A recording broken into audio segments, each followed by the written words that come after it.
Você acredita que é possível uma pessoa ir para um universo paralelo em um parque de diversões? Pois é isso que a nossa inscrita no canal, a Manuela, contou. Fica comigo nessa madrugada porque aqui o terror vai rolar e vai rolar direto. Meu nome é Luciano Milici. Bem-vindos a Sete Além.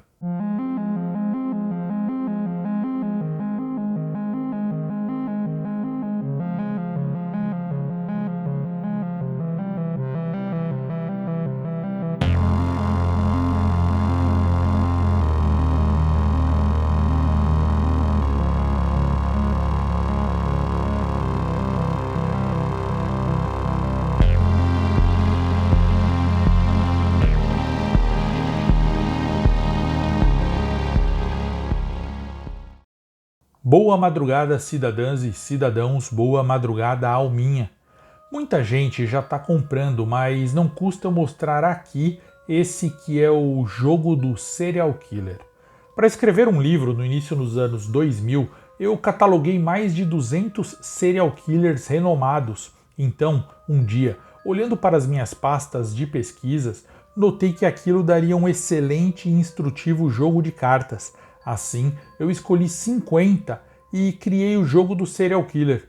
Na época foi um sucesso, mas agora eu estou relançando com uma qualidade melhor e totalmente atualizado.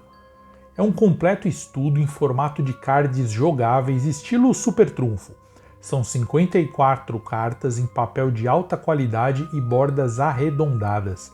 Os 50 mais terríveis serial killers e mass murders da história, inclusive brasileiros, com informações detalhadas do país, histórico, vítimas, tempo de atuação e muito mais. Para comprar, me chama no WhatsApp no 11 93961 8415.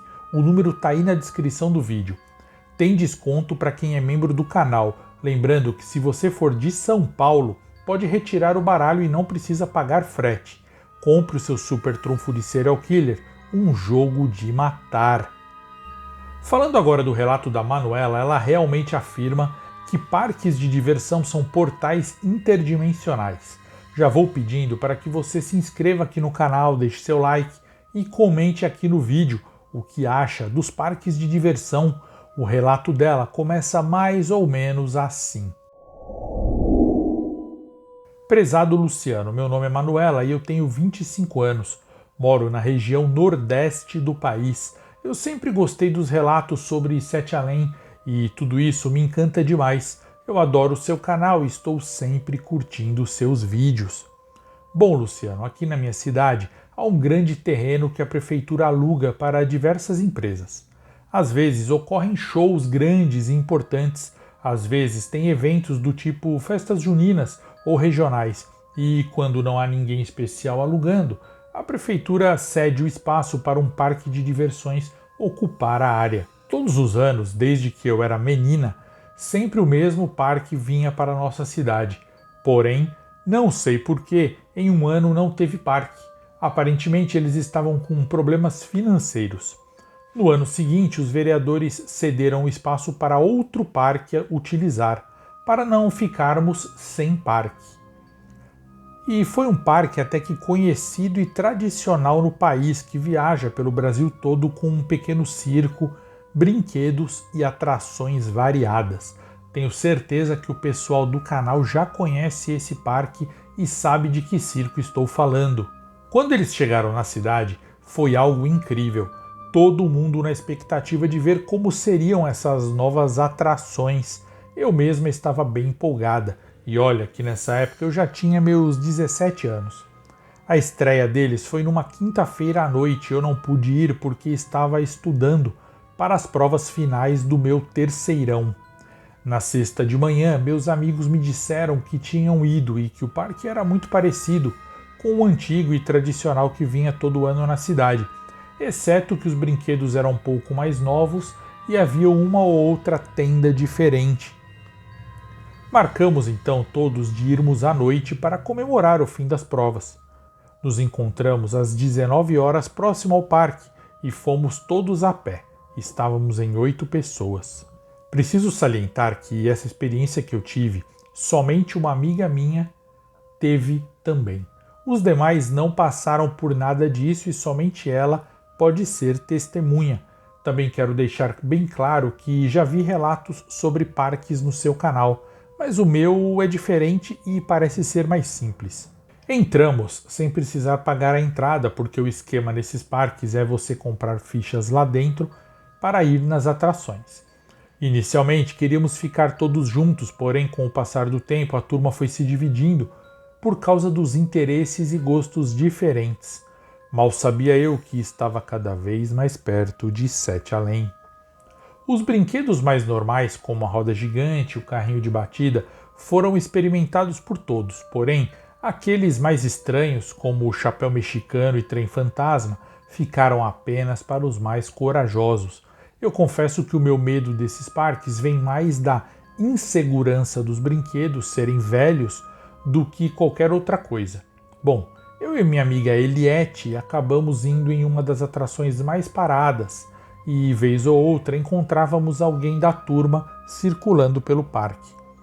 Como não podíamos gastar muito dinheiro, a ideia era ser bem seletivo. Agora vem a parte interessante. O único momento em que nos separamos foi quando Eliette quis ir ao banheiro e eu fiquei aguardando do lado de fora, bem pertinho do banheiro.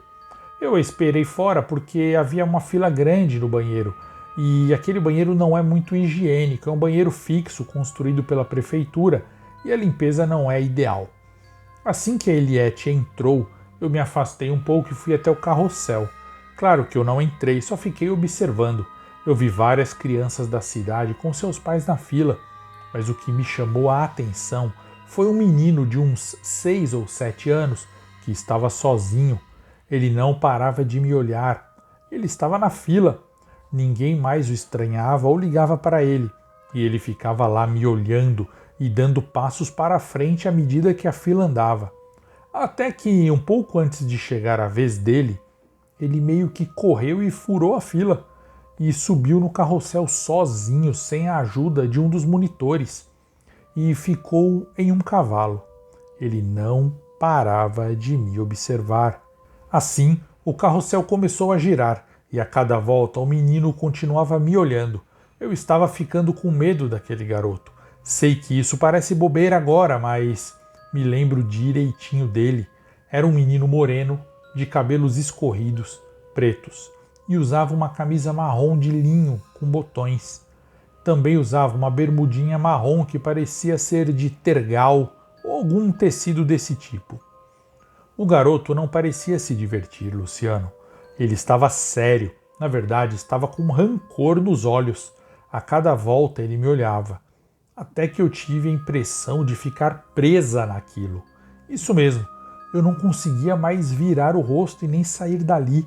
Só ficava olhando para o carrossel, girando e girando, e toda vez que passava, o menino me olhava, até que os olhos dele pareceram brilhar, um brilho estranho, amarelado e bem forte. Então eu ouvi, do meu lado direito, a voz de um dos meus melhores amigos da escola, falando: "Manu, olha só, é a Manu." Eu não consegui nem olhar para o lado, só via o menino. O carrossel pareceu girar mais rápido, até que girou tão rápido que eu só via o rosto maligno daquele garoto. Então, eu vi algo sair do garoto, uma espécie de tubo de carne gigante. Esse tubo veio direto no meu rosto e me deu um soco, e eu caí para trás. Eu já me levantei com raiva na mesma hora e falei um palavrão, mas quando eu me vi de pé, o parque estava todo vazio, escuro e apagado, Luciano. Não tinha ninguém lá. Para piorar, os mesmos brinquedos estavam lá, só que velhos, quebrados e enferrujados. Eu não entendi como aquilo podia ser possível. Será que eu estava sonhando? O problema é que eu estava consciente, como estou agora escrevendo esse e-mail para você, querido Luciano. Então ouvi uma voz gritando atrás de mim, uma voz feminina. Era a voz da Eliette, a minha amiga. Ela estava gritando, pedindo socorro de dentro do banheiro. Eu corri até lá e o banheiro vazio estava em piores condições do que o normal. Muito piores, todo quebrado por fora e envelhecido. A voz da Eliette saía com um eco, lá de dentro. Eu entrei na escuridão e chamei por ela.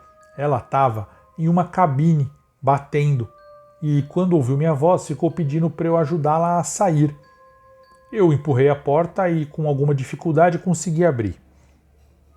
Eliette me falou que não sabe exatamente o que tinha acontecido. Ela disse assim: Manu, eu entrei aqui no banheiro e uns 5 minutos depois, tudo ficou escuro. Aí reparei que a própria cabine aqui do banheiro estava diferente, estava mais suja, com um cheiro pior e estava quebrada. Até a água do vaso tinha sumido e eu fiquei te chamando por horas, Manu. Onde você estava? Eu estranhei o que ela disse e falei assim: Como assim, Eliette, por horas? Como você pode ter me chamado por horas? Você entrou aqui no banheiro faz uns 8, 10 minutos no máximo. Eliette, porém, insistiu que estava me chamando há muitas horas, que esse blackout tinha ocorrido há muitas horas. Saímos do banheiro e ela não acreditou no cenário exterior. Ela quis saber o que tinha acontecido com o parque e eu não soube explicar. Andamos pelo parque em sentido à saída, morrendo de medo, de mãos dadas. Todos os brinquedos estavam quebrados, sujos e enferrujados. Havia alguns brinquedos que não estavam no parque antes. Outros que estavam tinham sumido, como se aquela versão apodrecida do parque fosse de uma época diferente da nossa, não sei. Por isso eu senti uma vibe meio Sete Além. Começamos a chorar. Eliette queria pedir socorro, mas eu olhei para os lados e tive a impressão de que estavam observando a gente. Eu vi, pelo canto do olho, alguns vultos se mexendo atrás dos brinquedos. Eu não consegui ver se eram animais ou pessoas. Eram baixos e furtivos. Estávamos de mãos dadas e andamos em passo acelerado até o portão.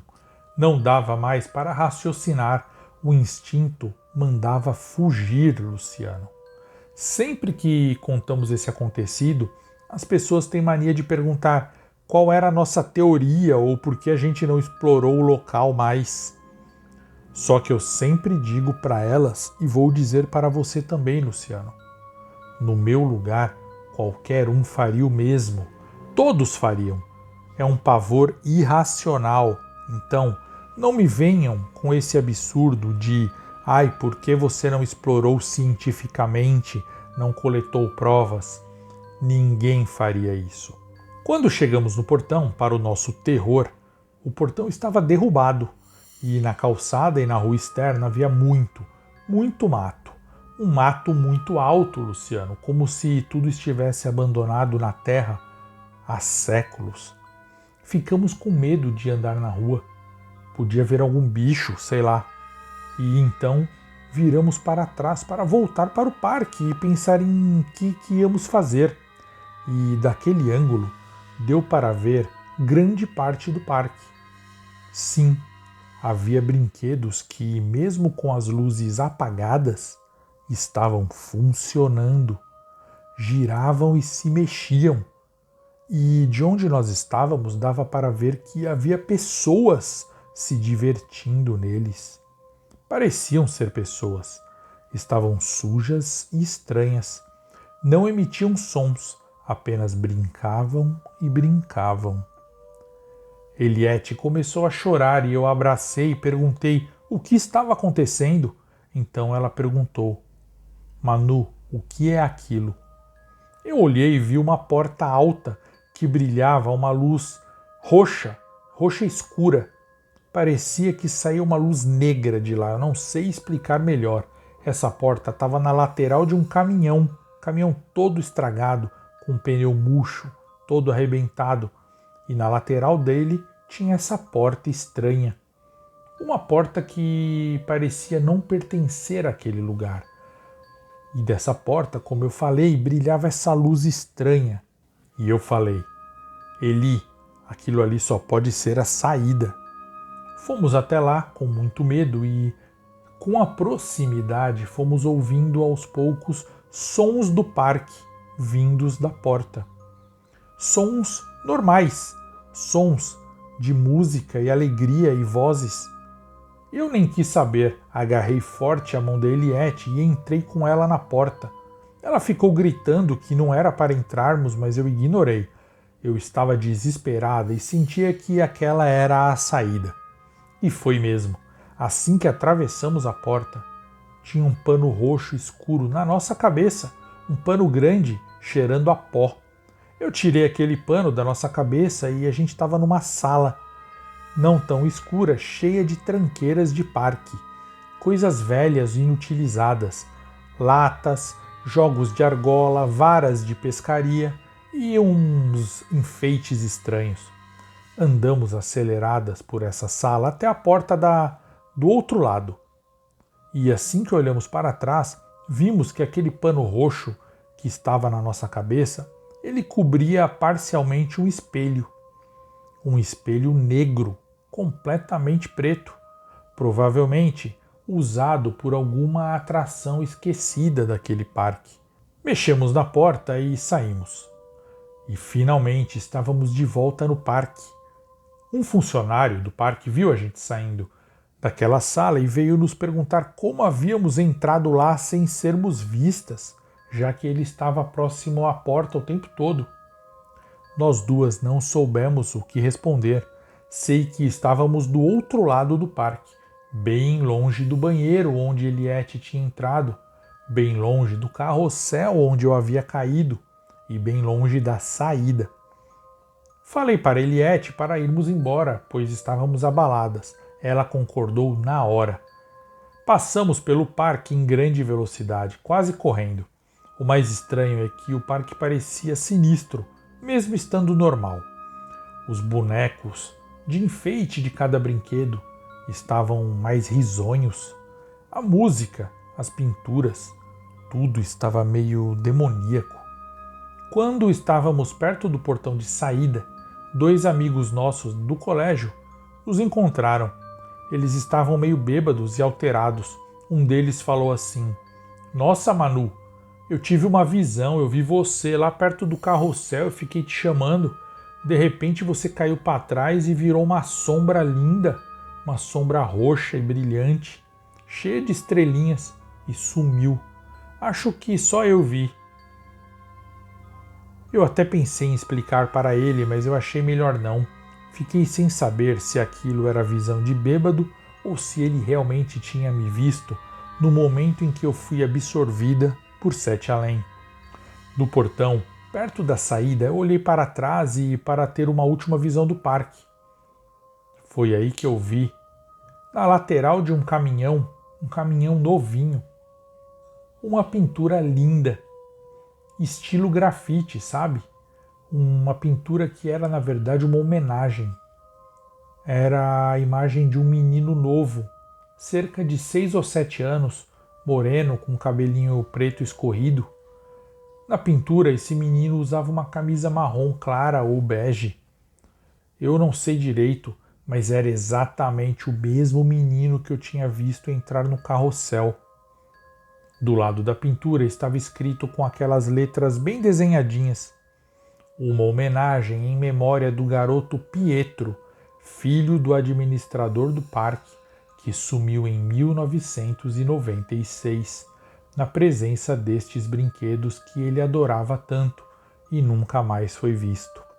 Querido Pietro, que você esteja com Deus no carrossel do paraíso.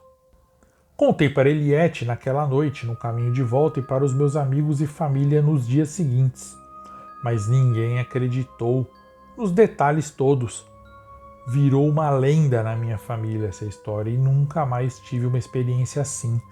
Nunca vou entender por que fui parar naquela versão acabada do nosso mundo, naquela versão de Sete Além. Nunca vou saber por que Eliette foi comigo, sendo que ela estava no banheiro. E por que ela achou que estava lá há horas e eu achei que estava apenas há minutos. Também nunca saberei quem era o estranho menino ou por que ele vagava ainda pelo parque. Para mim, lá é Sete Além e eu espero nunca mais pisar lá. Obrigada e parabéns pelo canal, Luciano. Um beijo, Manu. E esse foi o relato da Manuela. O que acharam? Escreve aqui embaixo nos comentários a sua teoria. Aquilo ali era Sete Além? Não esquece de deixar seu like, se inscrever no canal e, caso queira, compre o Super Trunfo, o jogo do Serial Killer, você vai adorar. Fica comigo nessa madrugada porque aqui o terror vai rolar e vai rolar direto. Meu nome é Luciano Milici, nos vemos em Sete Além.